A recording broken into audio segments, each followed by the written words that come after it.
Hello guys, welcome back to yet another exciting episode right here on Gamers Talk Show. Of course, I'm your host, Alex Otieno, or if you like, you can call me Mr. G. So, today we want to talk about women empowerment. Someone once said, there is no tool for development that is as powerful and as effective as women empowerment. But this has brought about so many conversations revolving around, does women empowerment mean demeaning Boychild empowerment? So today with me on set, of course, mawakili wa Meruri. Let's start from my right. Tuambie tu jina, what you do for a living. Okay. Good afternoon. I'm Sarafina Marlon. I'm a student at Kenya University. Law student. Yeah. Last time tulikuwa hapa hivi kuongelea muenda. The word law was eminent. Yes. Good evening. I'm Charles Njeru, KUCSA chairman and a student of law in Kenya University. What is KUCSA? KUCSA is a movement of the youth, that is Kitui County Universities and Colleges Students Association. I am the chairperson of that organization. All right. On my left. I'm Marion Sherop, a student at Mount Kenya University in KU Parklands. I'm David Karuiro, a student of law at Mount Kenya University and also a youth motivator. Thank you. All right, youth motivator. So as we start, I'm being told that you mnaangalia ile camera. Hiyo ndio yenu. Msitani. All right, so let's start. What is the understanding of the word women empowerment? Let me start with Charles. Right. According to me, women empowerment is to make a woman be in a position of not being suppressed. They are out of colonialism. They are not. Their rights are recognized, but that does not amount to equating a woman to a man. As much as you are empowered, that does not mean that we are going to wash the supremacy of man away. Let me do the introduction of this topic from various sources. First, I'm going to quote our culture.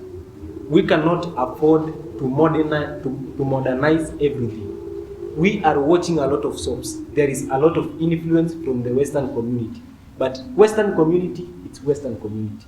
We are Africans and we must remain African. So in the African traditional communities, you see the man was the head of the family. But now the women empowerment came in the fact that most of the communities, there was an assumption that women are not supposed to be taken to school. And that is where the whole debate started. After taking women to school, there is another development of a mentality that now a woman is equal a man. We have to remain observing our culture and respecting it. If you are educated, we respect your education. We respect your degree. But remember, you have a responsibility to be a woman in your family. Okay. As you're still breaking it down, does equal and sameness mean the same thing to you? No, those are two different things. Equal means you are a man, I'm a man. And the other term is Sameness. Sameness. It may differ. You might be same in some spheres, not everywhere. Do you share the same understanding? No. Please clarify. For equality, it means that both of us are equal and you have the same measures. Like when you are a man, it doesn't mean that I cannot do anything that you are doing. I can do everything that you are doing, just like the way you can do something that I am good in. So it doesn't mean that I'm vulnerable or weak in another way. So for sameness, it means that you have a specific thing that I don't have, but at some point we can be equal. Like we have some similar characters, but it doesn't mean that we are equal. But for equality, it means that both of us deserve the same measures of treatment. Yeah. All right. So let me go to my left now. So do you agree that women empowerment has brought about the downgrade or diminishing of Boychild? No, I don't agree.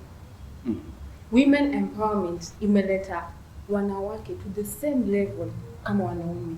Actually, and what a man can do, a woman can do better. Of course. True. Yeah. It's true. It's true. What a man can do, a woman can do Like better. what exactly? Now, everything. Someone once said that, can you pivot stand? Yes. You can? All right, proceed. So, women empowerment imeleta wanawake the same level kama wanaume. And hiyo ndo kitu we should be looking forward to such a thing, to such a country, to such a Kenya. No, we are equal. Tuko equal before the law. Even the Bible says sisi wote tuko equal. Why suppress?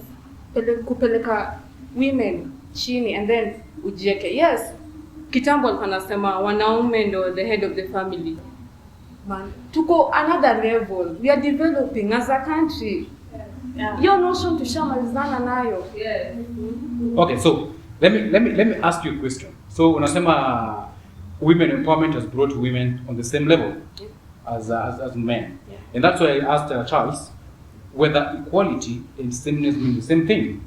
Because what I understand is women equality, or what we say when we say we are advocating for women empowerment or women equality. We are asking that let women be given the same opportunities as men, right? But with sameness, like you and me, we're the same. I mean, you're a man, I'm a man. But maybe it doesn't mean when I'm I and you, we are equal. Unaona? But now, wamesema it brought the same people, these both sexes on the same level. Yes. But my question was, do you feel like with the empowerment of girl child, deriving all the sources from huko kitambo, you know, if you decide to time travel to the traditional African kind of setup when alikuwa anasema, there have to be something that had to trigger almost 90% of the women empowerment programs that you're currently having. Na ziko huko kitambo. Now let me throw the same question to Mr. David. Do you think that due to the increase in the number of programs advocating for women empowerment, sisi kama wavulana tumesahaulika? I think so, highly. And I'm disturbed. Yes. We need to look at the genesis of where we started. The people who have propagated for women empowerment all the time from the early 90s, they had faced some real danger, which was very basic, whereby the girl child was seen as a helper. The boy child was seen as a replica of a small man, right? So what used to happen is the boy would be told by the father, when I'm not around, you are the head. And he slowly starts thinking that he can even control the mother, because the mother is a woman, all right? So men continuously became, they got the ego to work and fight and struggle, and that belief made them very powerful. So what would they get in this hall? You would find big numbers of such men in parliament. Big numbers of such men piloting airplanes. Big numbers of such men, they are the drivers of vehicles or anything that we call big. They are in construction industry, you know.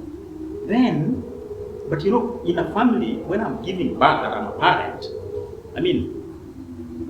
I should be asking God to give me a child, not a boy. But you remember during that time, giving birth to a boy was like giving birth to a king, right? And what would you make the girl feel? Like she's a small queen or a servant for that matter. So the propagators of woman empowerment saw that danger and they wanted to change that. And it was okay. I don't have a problem with that. The problem I have now is over those many generations, it has slowly made the boy child who later matures to a man feel like he's been neglected or he's actually neglected. Would you say it's neglection, or they feel like their supremacy, as Charles saying, is being threatened? It's both. That supremacy has actually been threatened. No wonder if you go to a court today, let me give you an example of Kiambu High Court. In 2021, there were 7 magistrates. 6 of them were women. 1 was a man. Then you ask yourself, where did this start beating us? It means that the school that is educating lawyers who later become magistrates has a deficiency number, right? And where did that come from? The education system may have favored one party. And what gave value to that? Because of the women voice. They say, no, the girl has been neglected. Let us empower the girl. So what would the government do? The government would change the education system and say the entry point to the university for this course is this number of points, all right? But for someone who is in marriage, we either decrease the points, all right, so that we give that person some favoritism so that he joins the university. Reason, they have seen that uko watu hawaingi university, all right? Or the education system would be factored in such a way that girls who are doing sciences, if they just miss 1 point, they will be admitted. And the boy is expected to have gained the point. All right? Eventually, what happens? Well, now, we have still a genetic problem. I don't know if we have a scientist here. When sexual intercourse is being done, nobody chooses which child he wants. All right? But when birth is being given to, you realize that more girl childs are being born than the boy. All right? So, the question is, now that you have told me that the entry point of the girls, Iwe Chini, Iwe University, and the nurseries of the children at Kenyatta Hospital, the boys are less. Do you see the problem? We are going to have very few boys getting to a certain course. And later on, after a generation of educating a child, maybe 18 years, you will see the results. Those are the results we have today. Okay. Before we proceed, let me ask the women on stage. So, he's talked about the propagators of women empowerment. Do you think it's true if I say, like, or if we say that the propagators of women empowerment, as he says, are the so-called modern day feminists? Sarafina? No, I don't believe so. And why? Because from the point he has given about the education and all that stuff, if you are superior as a man, why don't you prove yourself even in education that you are superior than a lady? But semesema like wanapatiwa. No, there's no chance for that. In fact, right now, everyone has the equal rights to get to university. If it's the grade is just equal. It's in fact in education, it's C+. For everyone to get to university, C+. It doesn't matter whether you are a girl or a boy, it doesn't matter. Sarafina, get me right. I say then, 5 generations later, if this was being done in 1990, 5 generations later, the results of that action is what we are seeing today. All right?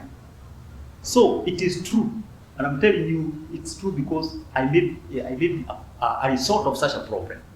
But today it's good. The constitution is clear.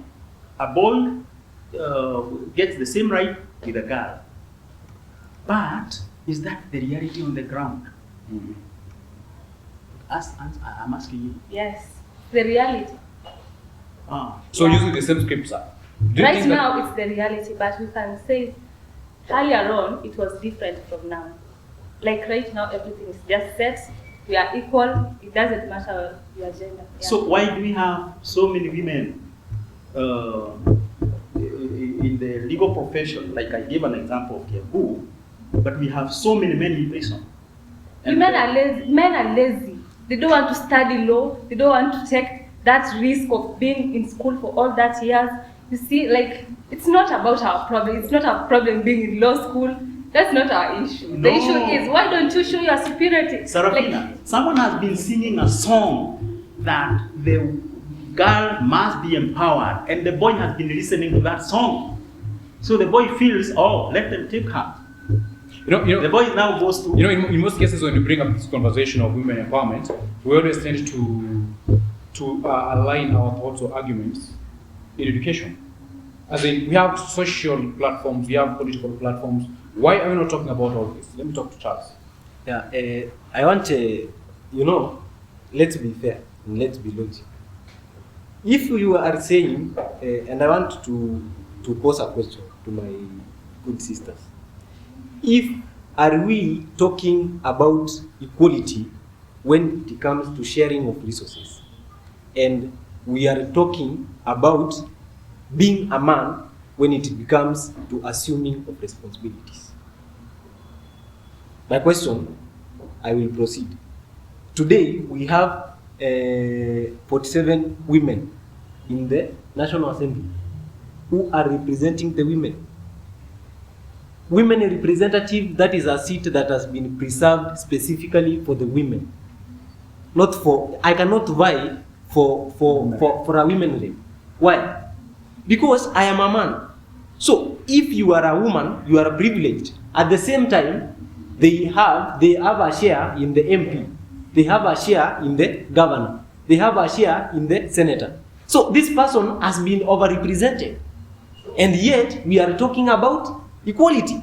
Article 27, it's talking about fair, and so it's trying to discourage discrimination. We are discriminated. We have a woman who is a CJ today. Her deputy is a woman. The school where I study from, the director, that is the greatest seat there. She's a woman. So if we are equal, let's be equal in everything. We cannot be equal when it comes to sharing of resources. And we now, I am a man when it comes to sharing of responsibilities. So let me ask you, Charles, would I be right to say that according to how you argue, this is because of the patriarchal mentality that we've had for a very long time, as David said, like kitambo, wanaume sisi tulikuwa tunajiona kwamba we are the pillars of the homestead, right? Sisi ndio the head. But now, that's when nilimuuliza swali, like, is it that we are being diminished in terms of empowerment? Ama ni tunafeel like our supremacy is being threatened. Now, history unaleta saizi, like the director is a woman, the CJ is a woman. Do you think it's because men who fight for those posts were deliberately disqualified, or it was based on merit? It is fair, and I don't oppose for a lady to be a CJ. I am okay with that. But what I am saying is that now the empowerment of a girl child cannot be done at the expense of suppressing the rights of the boy child or forgetting. We are both, nobody is a more child than another. Today, women can go and, we must be African. And that is a fact that I want you guys to grow with. We are Africans. Hii maneno ya soap na movie wachana nayo. Hii maneno ya kuleta soap kwa mapenzi wachana nayo. We are Africans. So define Africans. Africans? Yes. It's now I want to move to the social bit.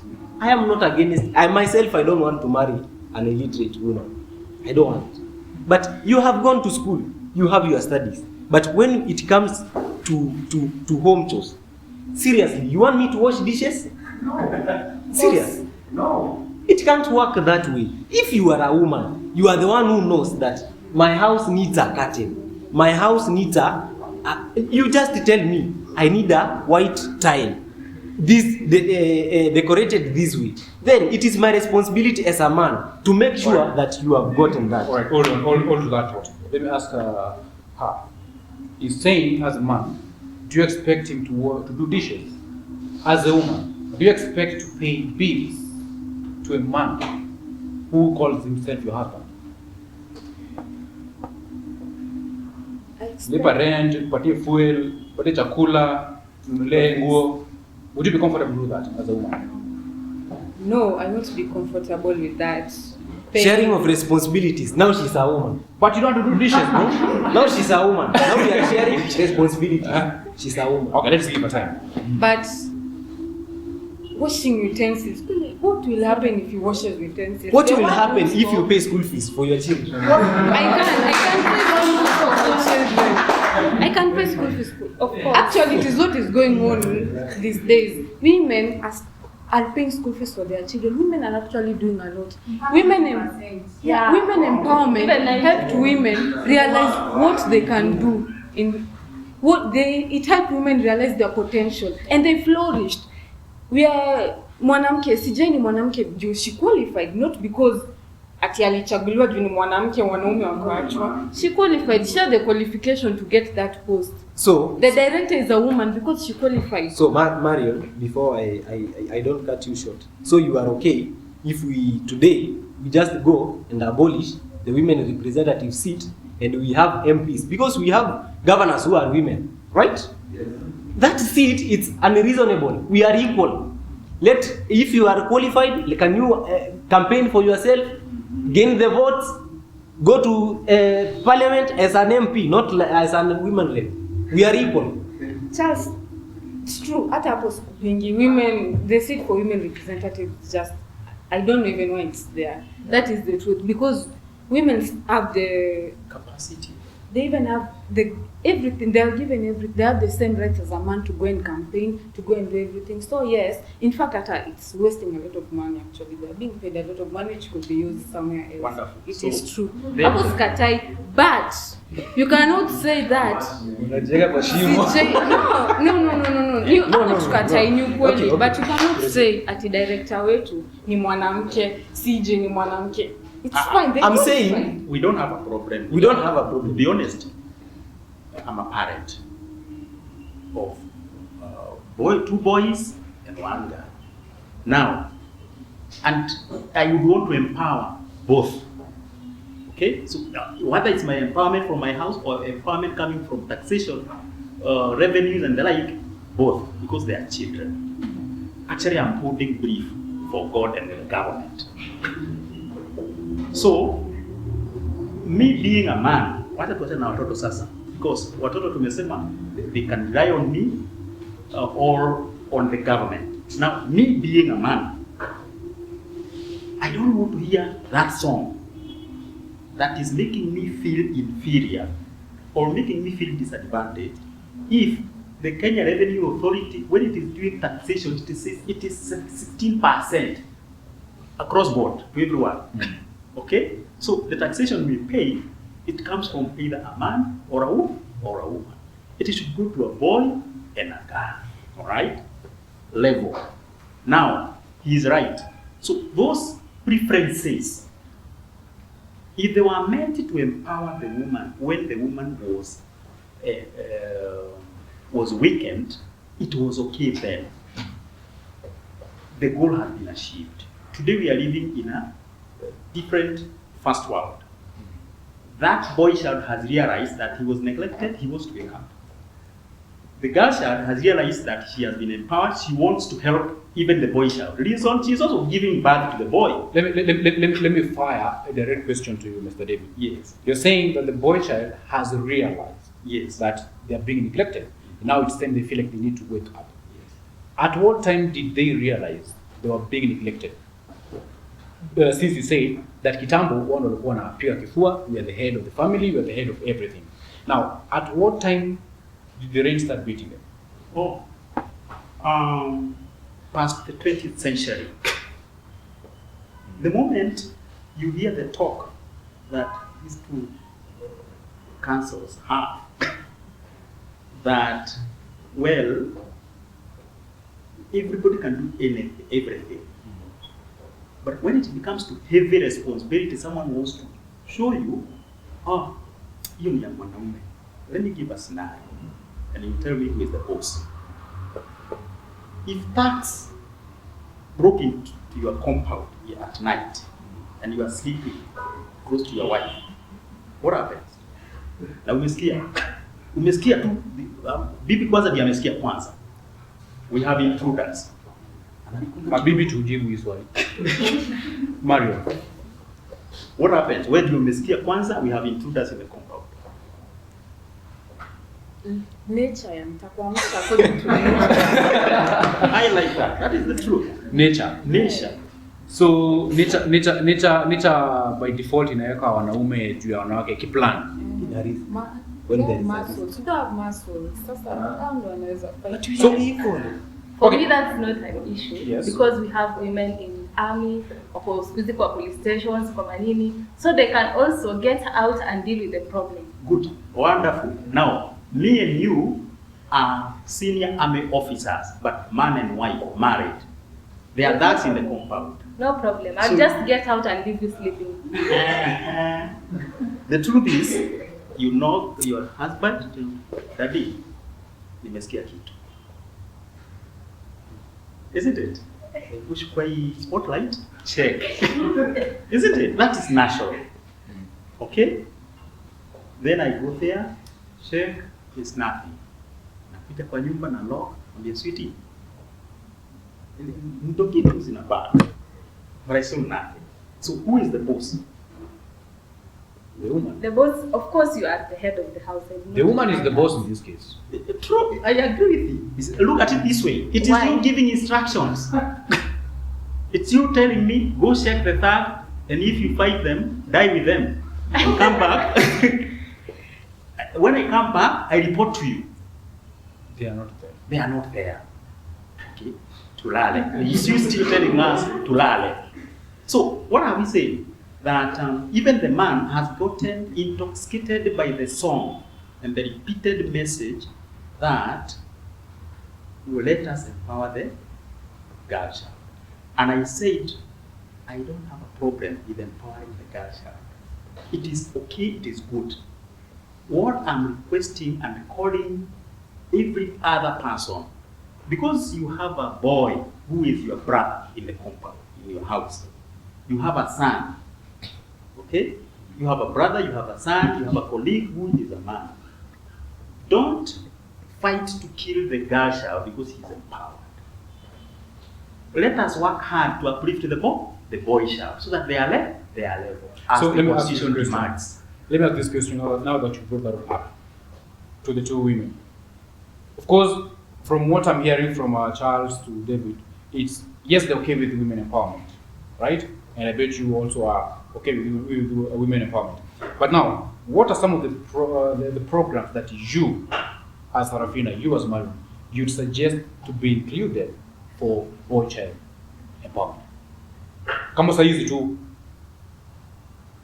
wamesema wana feel tunakuwa neglected.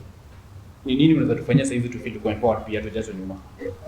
For me, I would say that if you want to have a men's seat, because that's the problem Charles had, the women red seat, because that seat is meant for the women only. Because you know, women are not the same as men. We have a lot of problems, and that's why there is a woman who will stand for women themselves. You cannot bring a man What in problem? the meeting of What women. problem? Yeah, what problem exactly? Okay. For example, I cannot bring a man to deal with pregnant women. They cannot bring a man to ask for So are you saying that hospitals or the nets Are for you the saying women who wanaume are... wana deal na pregnant women? No, even it's not just that. Like for example, let's have the... How is that? Do you even know how we deal with them for 9 months at home? No, you don't deal with them because you don't know the real problem. A woman is the only one who can understand what the other woman is going So you're saying for someone to be elected, maybe say a chair, maybe say kikundi cha watu ambao wako na mimba, they basically have to give birth first. No, So that's not what I'm saying. would you be in charge of maybe say kitengo fulani yenye na deal na watu wenye wako na mimba? Now, Sarafina, you. No, what I'm saying is a woman is supposed to stand for the women, not a man. Please get this point because women, we cannot take our own problems to men. Is a woman supposed to stand in for men? Yeah. All right, guys. Because we are mothers. So let's take a short commercial break. But when we come back, I want us to talk about this point. What annoys you or what agitates you on social media whenever you hear the conversation of men, women, and equality? So guys, this is Gamers Talk Show. I'm your host, Otieno. Stay locked, comment. Tell us what you think about this conversation. Of course, subscribe, share, and like. See you right now.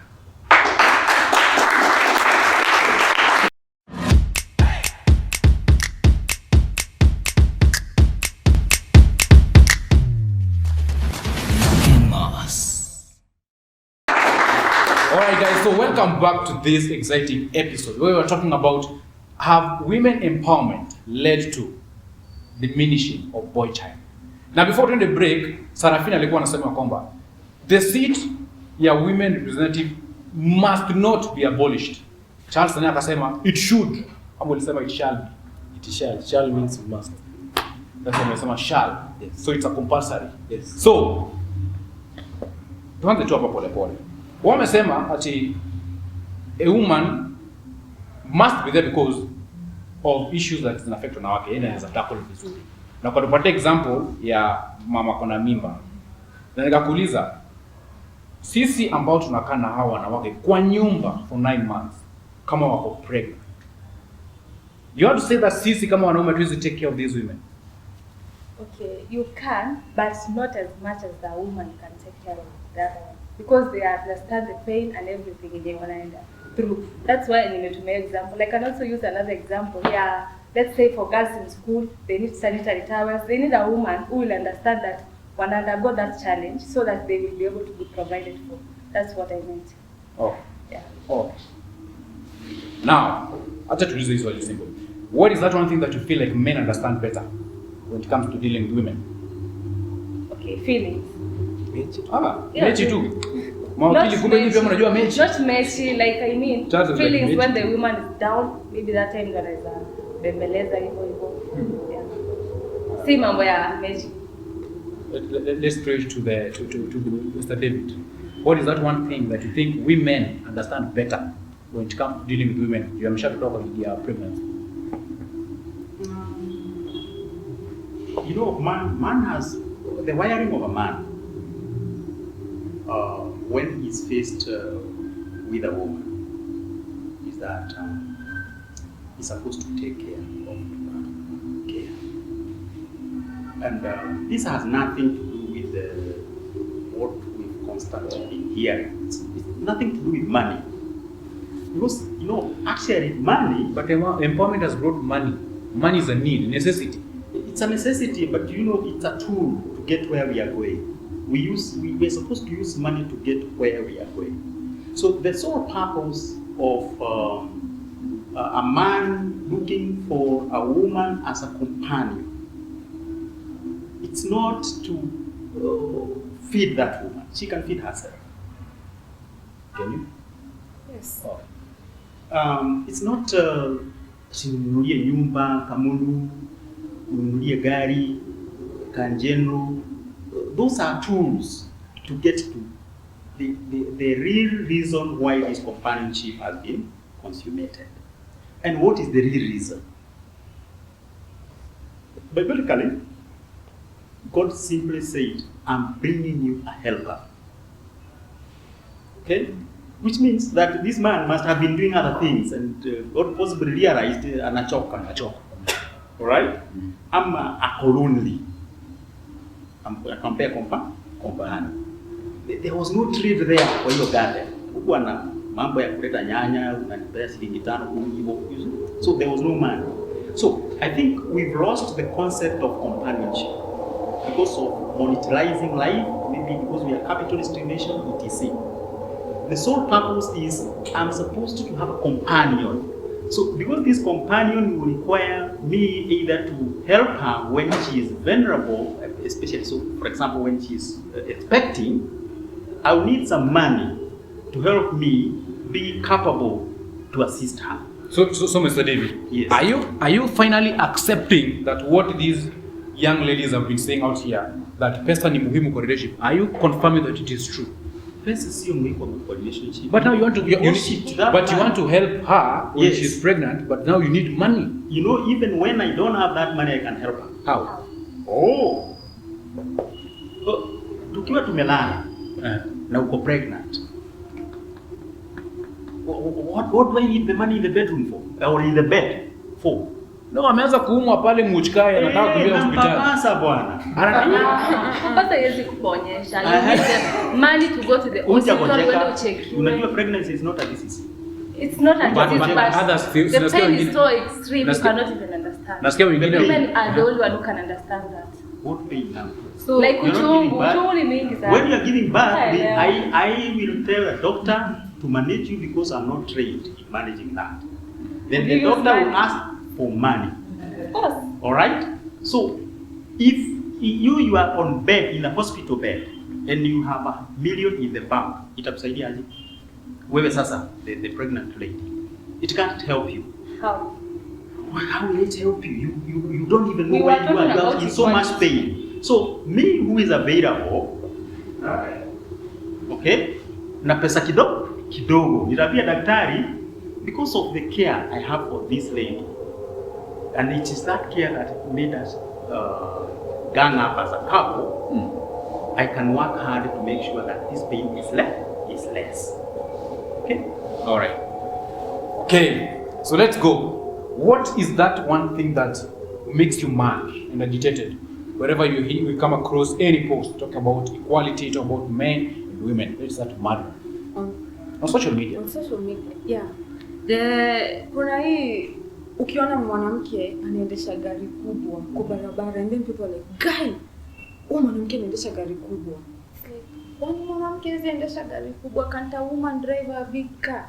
And then ukiona mwanamume like anaendesha gari kubwa, like he's driving a big car. Why does that annoy you? It annoys me deeply. A woman can drive a big car. Actually, they're very capable of buying a big car and driving it on the road. It is not a wonder of the world. Would you want to say wewe unataka na utawanda ukipata udem anaendesha Lexus latest model kwa barabara huyu? Hapana, in fact nitakuwa happy. Yes, utakuwa happy, but you'll be like wondering like what the ametoa hiki kitu wapi? Hapana, nitakuwa I like to drive car like cars. We are capable. Bro, always uliza mtu ametoa gari wapi at this age. What I want to disagree with Mario, when my mom does great things, we usually say, wow, mama umefanya nini? Sio ati tunadharau ile mtu wako nayo. Si ati tunadharau uwezo wake. Lakini tuna appreciate. The problem with you, saizi nikiambia msichana, hii suti yako inakaa vizuri. Hata yeye mwenyewe asha conceive kwa mind yake. So huyu anaona lazima kuna mtu mahali tu lazima angenibaia suti. Hapana Charles, ukiniambia hiyo suti inakaa poa, umevaa suti poa. Unaona? Haya, sawa. Itakuwa thank you Charles. Nimekuambia. Asante. Nimekuambia unaendesha gari. Ukikuja niambie, Marion, hiyo suti ni kwa umetoa wapi? I'll be like, Charles. So she iko kwa mood. The way ukiona madam msichana tu mdogo anaendesha gari kubwa and they're like hapana, that one we are gonna spoil. We are gonna spoil. Na ukiona gari dogo anasema anaendesha shopping basket. Lakini ukiona mwanaume anaendesha gari kubwa like he can afford it. That's a man can afford it. Okay. Why? I want to speak a fact. I want to tell you a fact, guys. We are the future of this nation lies in our hands. This issue that you are trying to modernize and to politicize and to joke with, it's a serious issue. It has broken families. If you look at, and the problem, it's in a community that I came from. Let's just take a minute and try to be logic and serious with. Let's remove away jokes from. We can joke later and about this matter, but for a moment, let's be serious. Yes. So, if you look at Luo Nyanza or a Luya community, or the Kalenjin, or the Maasai, those people, a single mother must have their husband buried somewhere. It's very rare you find a single mother from those communities mwenye bwanake anaishi ama yeye ako tu, and the story about relationship and marriage ukimuuliza na kupiga chenga hivi inaishi hapo. Come to our community here Central and Ukambani. There is where the story of wamama imelemea. And this issue of gender equality is the one that has brought the issue of wamama na wababa. Because saizi Mario nikimwambia hii suti umetoa wapi? Definitely atasema Charles sasa anafikiria niko na mbaba amenibaia. Why? Sasa imefika mahali juu we mwanamke unajiweza, wewe unachukua tu unasema nitakaa peke yangu, nitatafuta kaboi kaniweke vizuri. Naye msichana mdogo anachukua. Sasa we are exchanging surely. Are we doing ourselves justice? That is not fair. let's change this rhythm. Let's dance the correct music. It's not fair to continue demolishing our own society. Okay. Lakini sasa kwanza niko correct hapo. Umesema state you go to Luo Nyanza ama Western. Ati uweze pata wa mama. See, kuna vitu zingine sasa hizi hatuwezi group based on kwenye mtu anatoka. If there are marital issues, they are everywhere. They cut across. It is tribeless. Hata Wajaluo huko hivyo, yes you are a man but you are not responsible. You'll have your kids and your wife loitering around. True, but Come to Central, go to Rift Valley. Those are things that cut across everywhere. But now let's go to Sarafina. What agitates you the most, and then to Maliza and David, and then I will invite Q&A from the audience. What makes you mad? Best of all. When you go to social media and then you meet conversations around men, women, and equality. Okay. I don't like this fact that men fear to approach women who are of classic. Like, I don't mean classic. I mean these women who have education, they have everything, but this man does not have anything, and they fear to approach this woman because of. Sarafina, would you date a form for labor? No. But I get that fact that they fear. You hate the truth. I mean, I can see that Anastasia is above my class. Why should I approach Anastasia? Yet I know the answer is going to be a standing no. How do you know? Well, maybe they have a positive answer, but How will I know? it's not me, not me. Just a minute. Would you date a form for labor? We asked 1,000 women whether they date a form for labor and they told me no. Obvious. Yes, David. You know, if we could talk about dating, the reason why one would date another is because of qualities you have. Let me correct myself. Dating is acquaintance first, isn't it? Mm. You want to get to know someone. Yeah. But not entirely in a modern era. Yes. If the purpose is to marry or to make that person a partner, if that is the purpose you are dating for, I would only date someone who has qualities that are looked at and I'm looking for from that person. Which means what? If this person was a form for you, but she has the qualities that I hold dear, I would care. Now let me ask you a direct question, Mr. David. Of course, I can see you're more advanced in age than Alex. If you are assuming, by the time you are, because I can see you are married, when you're looking for your wife, what are the qualities you're looking for? First of all, my mother, because I'm a mother's boy. Yes. She had impacted some values that I held dear. And those values, because they are being preached by someone I love and respect, they were burning in me. Okay? So, it didn't matter if this person was too educated or not, as far as the values are visible. Yeah. Therefore, if hell broke loose when now we are man and wife, and then I started realizing that maybe because I've studied law or because I have a degree and she doesn't have, that's why she's behaving the way she's behaving. I mean, I will take the blame. Okay? But I will not create the friction that Charles is complaining about, which is killing the nation. I mean, ukisikia hapa nyuma ya nyumba, ukiangalia chini, yule mtu ameanguka ni mwanaume. Men are killing themselves, men are killing their wives, men are killing each other because of frustrations in decisions that we made that we are uncomfortable with living with. Okay? So what we are supposed to do is accommodate life well, but first of all, look at the values, because capitalism has destroyed us. And by capitalism, I mean valuing money and property too much. While, as I said earlier, we use money and property as a tool to get where we are going. Okay? So if I wanted a woman who has virtues, I mean, I wouldn't care whether she has a degree or not. If later on I realize that, it's because she doesn't have a degree that she's talking to me shit, I will just take it lying down and accommodate it and say, oh, okay. Give us the top 3 values that you're looking for. Respect.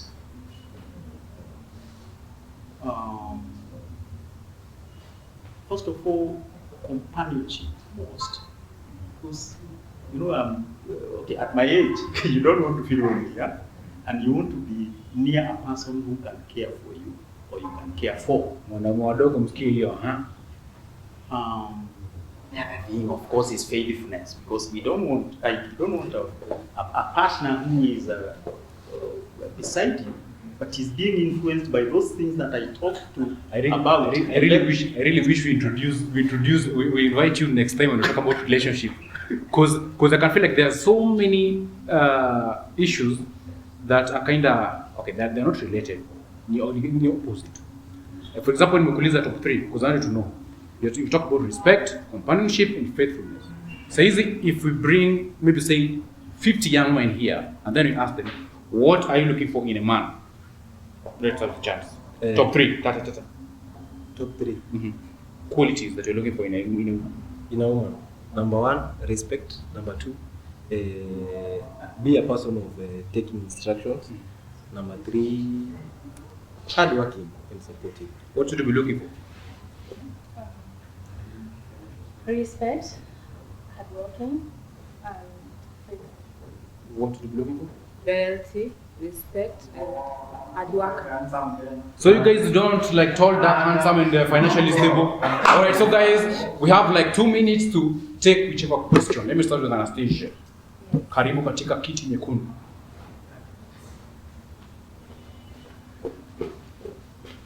Thank you. And I'm a lawyer in spirit, but dressed I'm not a lawyer. So anyway, my first disagreement is to my pretty ladies. Let's not argue about equality. We can never be the same as men. Cindy, let us argue about equity. You know, we agree that we are not from the same place, and we make necessary adjustments to it. Cindy. Now the second thing is what you said about Boychild, being suppressed. And you gave a good example of the kids.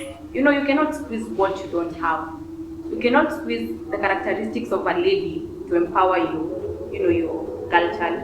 So you press or squeeze the characteristics of a man to empower your child, your boy child. So stop saying that Boychild is suppressed or those things. Then let's talk about feminism. So I don't understand women who talk about feminism, because basically they're talking about that. So if we can't be equal to men, then what is feminism? Cindy. So you... Okay, Anastasia. Define feminism, according to understand. Feminism is empowering women who basically don't know their value. Yes? Why should I say you're pretty and I know you're pretty? Does it make sense? Yes, you are complimenting. That is complimenting. It's not a factor that I tell you you're pretty. You already know you're pretty. Okay. Then the last part I want to say that what you're advocating for here is a war between men and women. Who is stronger than the other? Basically, in a world war, you're starting a world war, which haiwezi end. It's not like Kenya and Uganda or Ukraine and who. We're starting basically where characteristics zako na zangu, they can't match. We can't do that. So basically, hii mambo equality tuachane tunayo. It can never end. It's a vast topic, and tutashinda tukigombana years and years, watoto wako wajukuu, but you can never be equal. So what I'm getting from you, could you please differentiate between equity and equality? Equality is when I want to be the same as Alex. if Anastasia if Alex can basically build a house, Anastasia can build a house. And what from my ladies are agreeing, Anastasia can even build a mansion. Of course you can. Yeah. You can, but you cannot build the same as a man can build. What do you mean? That's That what we is- say. that is, That's what we are talking about. Equal and sameness, they're two different things. Equal doesn't mean same. See, amesema like David said, like we can be maybe say it for military, say what I and my wife. My senior is going to send both of us to a mission. Not saying that Alex, you go to Afghanistan and you go to Mukuru Wajenga. Right? All of you are going to be sent in that field. Now that means you are equal in terms of effort, opportunities that are being presented to you. Sameness means this guy is a boy, I'm a boy. Anastasia, you can never be a boy. When we are growing up, we are being told, change. You see, now that is sameness. But here we're talking about equality. Meaning, if you're going to give Alex one loaf of bread, make sure that you give Anastasia one loaf of bread. And it can never happen in a world Opportunities. where we have men and women. That's why it's called advocacy. So yeah, that is what I came here for, to correct my women who are fighting for, saying that You want to be women, equal. We will be there. you No matter can't be what. equal to a man. In time, it will be. So can you squeeze a characteristic of a man? Can you bring out a characteristic of a man? Yeah. Okay, good for you. Anyway, that is it. All right, thank you, Anastasia. Do you have one more? Yes, very fast. Like a minute, then we wind up. The director is like, yes, give us the search. So hello guys. Hello. So mimi hata it's not more of a question ilikuanda last week mliona ile video ya Ndazola, ndio? Ama itwaje? Ule madam alikuwa amechukua ule kanju. So I would try to imagine ingekuwa the other way around, kama mwenye alikuwa anakidnapiwa ipangekuwa a lady, kama tungetulia sisi kama men. Was it really a kidnap? It will happen kama ingefanyia madam. But ni hatia. No. Let's not start saying that it's okay for the lady to just lock someone in her car. Kama ingekuwa dem She cannot do any harm to the man. Kama ingekuwa lady, mimi na drive lady usiku na mwambia naenda na wewe kwangu. You think that women can hurt a man? Yeah? Budishe pigo na mwanamke. Sikia. Now that is the assumption in the society. Oh yeah. Yes, that is the assumption that mbona uliingia kwa gari yake na hata akisema naenda na wewe kwangu, sisi tunasema apelekwe. In anyway, nini atafanywa na mwanamke?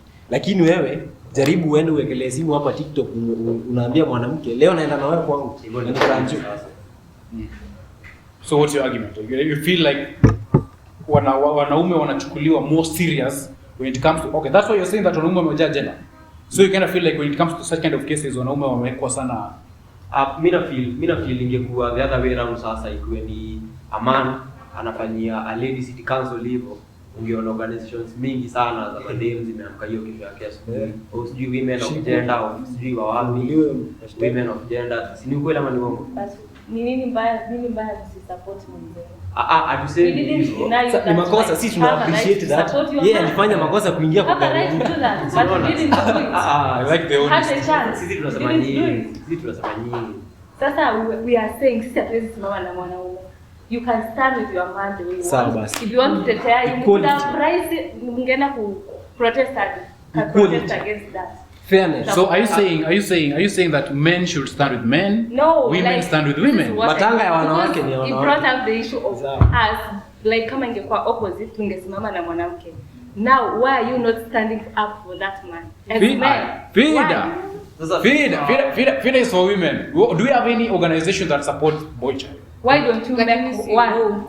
Because Mkichukuana Mbona mwende, msicreate? Imagine wasi wako na mpaka banki yao, hii ni banki ya wamama kida. That's why it's called women empowerment. That's why it's called women empowerment. Because we support ourselves to bring up. Hakuna kitu wasi wanaempoweriwa because unaona kama last week nimeenda kupanda gari kuingia hapo mbele na ambiwa siwezi kaa hapo mbele. Hati hapa ni kwa mademu. Sasa huyo ni kondaji atakwambia hivyo. Oh. Kwa kondaji sisi hatujui. Well, anyway, they say that kama ni wanawake wanasema like the number one enemy for women ni women. Yeah. Kama ni wanaume pia ulienda kupanda gari pale mbele kwamba hapa ni kwa wanawake. So the journey for empowerment is a communal thing. If the same way sisi kama wanaume tuko at the forefront to ensure that women empowerment is taken care of, in the same way we are calling out to women, mothers, sisters, girlfriends to also come in and support Boychild empowerment. So guys, this was Gamers Talk Show, and I was your host, of course, Alex Otieno. So stay locked for more such content. So subscribe, comment, let us know what you feel about this conversation. If you disagree with Alex, with Mario, Mr. David, if you disagree with Charles and Sarafina, of course, na mtalikataza kupanda mat hapo mbele. Lakini wewe bro, unataka je kupanda mat? Ukae mbele na dere. Karibu na gia, Anyway guys, stay locked. Until next time, bye.